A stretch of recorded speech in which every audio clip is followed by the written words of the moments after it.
आज आमी तुम्हादेर आमार बोई द्वितीय पर्व आमादेर ग्राम कवितार प्रथम 6 लाइन बोर्डे लिखेছি। তুমি আমার দিকে মুখ করে ওই প্রথম 6 লাইন মুখস্থ বলো।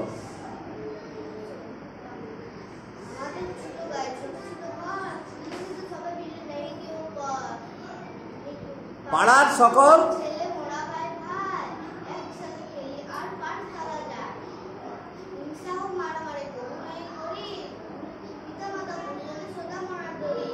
আচ্ছা আচ্ছা ঠিক হয়েছে। একটু সামান্য তুমি আটকে ছিলে, ঠিকই আছে। হ্যাঁ, আজকে তো পড়া। এবার ওই পাশে যাও, ওই পাশে তাকাও বোর্ডের দিকে। ওইখানে আমি 4টি শব্দার্থ লিখেছি। কে হ, ওইটি নির্দেশকটি রাখো এখানে দিয়ে একটি চক নিয়ে আসো, একটি চক নিয়ে আসো। কেহ, কেহ মানে কি? কেউ।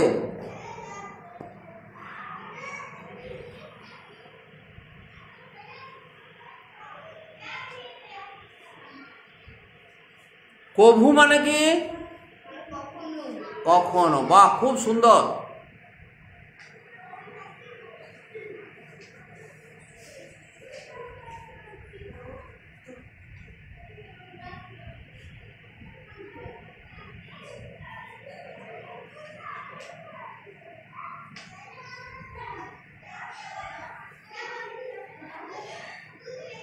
কখনো,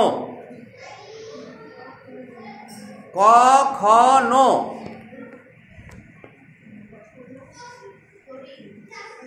ডরি মানে ভয় পাই বা ভয় পাওয়া, ডরি।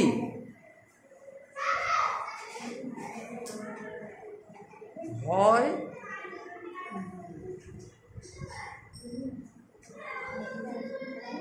ভয় যেমন কি বলছে, আমাদের ছোট গায়ে ছোট ছোট ঘর, থাকি সেথা সবে মিলে নাহি কেহ পর।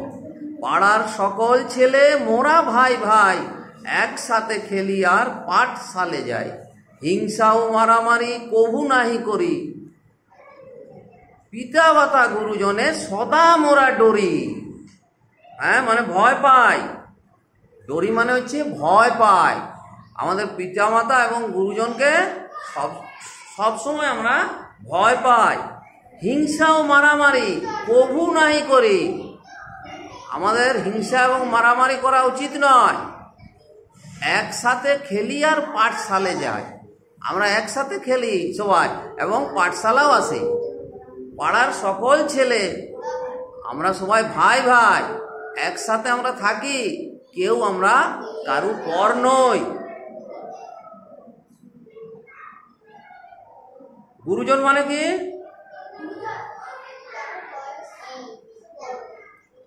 হ্যাঁ, যারা বয়সে বড় তাদের আমরা গুরুজন বলি।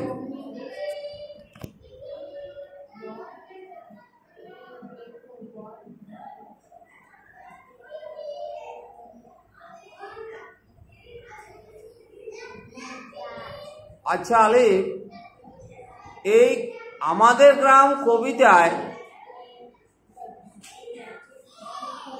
কবির নাম কি? আমাদের গ্রাম কবিতায় কবির নাম কি? বন্দে আলী মিয়া। এটা হচ্ছে কবির নাম, আর কবিতার নাম হচ্ছে আমাদের গ্রাম। তাহলে আমাদের ছোট গায়ে ছোট ছোট ঘর, আমাদের ছোট গায়ে ছোট ছোট ঘর, ছোট ছোট ঘর আছে গায়ে, দেখবে গ্রামে। সেইখানে আমরা সবাই মিলে একসাথে বাস করি, কেউ কারু পর নই। পাড়ার সকল ছেলে আমাদের, আমরা ভাই ভাই। হ্যাঁ, একসাথে আমরা খেলি এবং বিদ্যালয় আসি। হিংসা মারামারি কভু নাহি করি, কোনোদিন আমরা হিংসা মারামারি করি নাই। এবং পিতামাতা গুরুজনকে আমরা সব সময় ভয় পাই। এইরকম আমাদের প্রত্যেকেরই হওয়া প্রয়োজন। পিতামাতাকে আমাদের সব সময় ভয় পাওয়া উচিত, হিংসা এবং মারামারি করা উচিত নয়। একসাথে সবাই বিদ্যালয়ে আসবে এবং খেলাধুলা একসাথে করবে। তাইলেই তোমরা সবাই ভালো থাকবে।